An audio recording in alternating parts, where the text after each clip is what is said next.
مبسوطة قوي النهاردة بتعليقاتكم اللي بتبعتوها لنا على صفحتنا على الفيسبوك وصور الوصفات اللي بتبعتوها لنا على الانستجرام على هاشتاج اخترت صحتي. عشان كده أنا النهاردة هديكم تكات ووصفات جديدة تقدروا تكملوا بيها نظام الحياة الصحي اللي اخترتوه وابتديتوه معانا. من الحاجات اللي موجودة دايما عندنا على الفطار بتبقى البيض. النهاردة هنعمل البيض بطريقة مبتكرة وجديدة. هنعمل سبانيش اومليت مع خضار. أنا النهاردة اخترت مشروم وفلفل ألوان وجبنة. هناخد بيضتين أو 3 بيضات، حط شوية لبن خالي الدسم أو دسم خفيف، هنخلطهم كويس. التكة في الوصفة دي هتبقى إضافة الخضار والجبنة. هنختار زيت ذرة أو زيت عباد الشمس، واللي بيحب زيت زيتون برضو.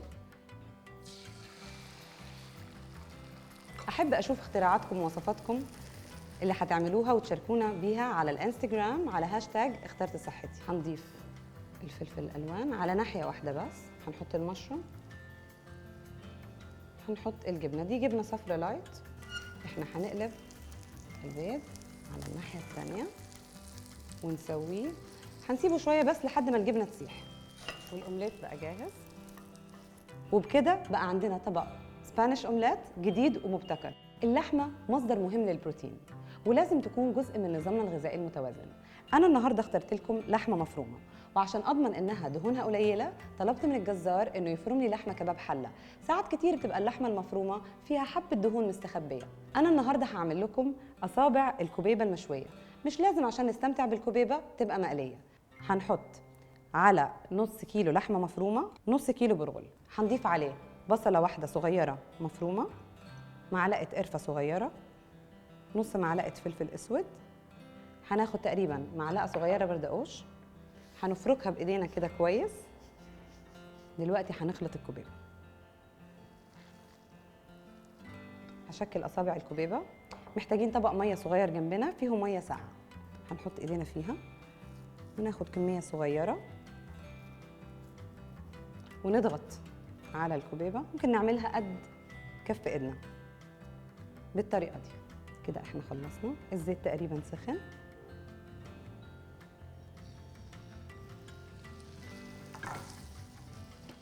هي هتحتاج تقريبا دقيقتين ل3 على كل ناحية، فأنا هسيبها وهبتدي بسلطة الزبادي بالنعناع.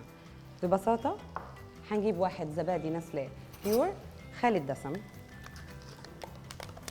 ونضيف عليه معلقة كبيرة نعناع مفروم، معلقة نص معلقة صغيرة توم مهروس، طبعا رشة ملح، ونخلطهم كويس. هي كده بقت جاهزة، ممكن نجهزها. احنا بنحب دايما تشاركونا بوصفاتكم وتعليقاتكم الصحية على صفحتنا على الفيسبوك، وتكتبوا لنا الوصفات الصحية اللي بتعملوها وتحطوا لنا صورها على الانستجرام. وما تنسوش تعملوا هاشتاج اخترت صحتي. نغرفها جنب سلطة الزبادي اللي عملناها. هناخد ورقة نعناع نزين بيها السلطة، وبكده بقى عندنا طبق لحمة فيه بروتين وألياف وخفيف وصحي وبألف هنا وشفا. ساعات كتير بيبقى نفسنا ناكل حاجة حلوة، وطبعا الشوكولاتة هي من الحاجات اللي كل الناس بتحبها. ومش يعني اني انا متبع غذاء صحي اني ما استمتعش بالشوكولاتة. ممكن اكلها بكميات معقولة او ادخلها بوصفات صحية ومفيدة. النهاردة هنعمل موز متغطي بالشوكولاتة الغامقة والفول السوداني. بكل بساطة أنا حطيت الشوكولاتة الغامقة على حمام مية لمدة 10 دقايق لحد ما بقت كده. هناخد الموزة ونقشرها، هناخد العود الخشب وبشويش ندخله في الموزة. هاخد الموزة واغطسها بالطريقة دي. يبقى خلصنا.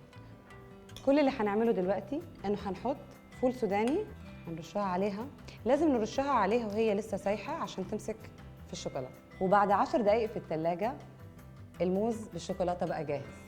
ولو مش قادرين تعملوا الوصفة دي، انتوا دايما تقدروا تستمتعوا بصباعين من شوكولاتة كيت كات في أي وقت.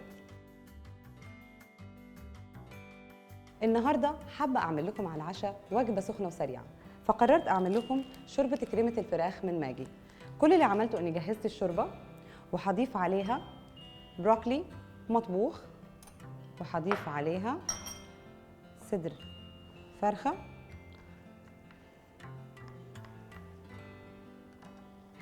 الفراخ نضيفها على الشوربه. ابعتوا لنا وصفاتكم وشاركونا بيها على الانستغرام، وقولوا لنا ضفتوا ايه على الشوربه على هاشتاج اخترت صحتي. وبكده بقى عندنا عشاء سخن وخفيف. مين فينا ما بيحبش البطيخ والجبنه البيضاء؟ دي اكله تقليديه كلنا اتربينا عليها، والبطيخ كله الياف وسوائل صحيه ومفيده لينا. النهارده هنعمل سلطه جديده سهله وبسيطه ومختلفه عن الطريقه اللي بناكل فيها عاده البطيخ والجبنه. هنحط البطيخ بالطبق كده تمام. هناخد قطعه من الجبنه الفته بكل بساطه. الحاجه الجديده اللي هنعملها انه هنضيف صوص بزيت الزيتون محطوط عليه معلقه كبيره نعناع مفروم ومعلقه كبيره ريحان مفروم، هيدي فرق في الطبق وهيخليه مختلف. اخر حاجه هضيف ورق ريحان وورق نعناع، وبكده بقى الطبق جاهز. انا متحمسه جدا اتابع كل تعليقاتكم على صفحتنا على الفيسبوك واشوف صور اكلكم الصحي على الانستغرام. ما تنسوش تكتبوا هاشتاج اخترت صحتي.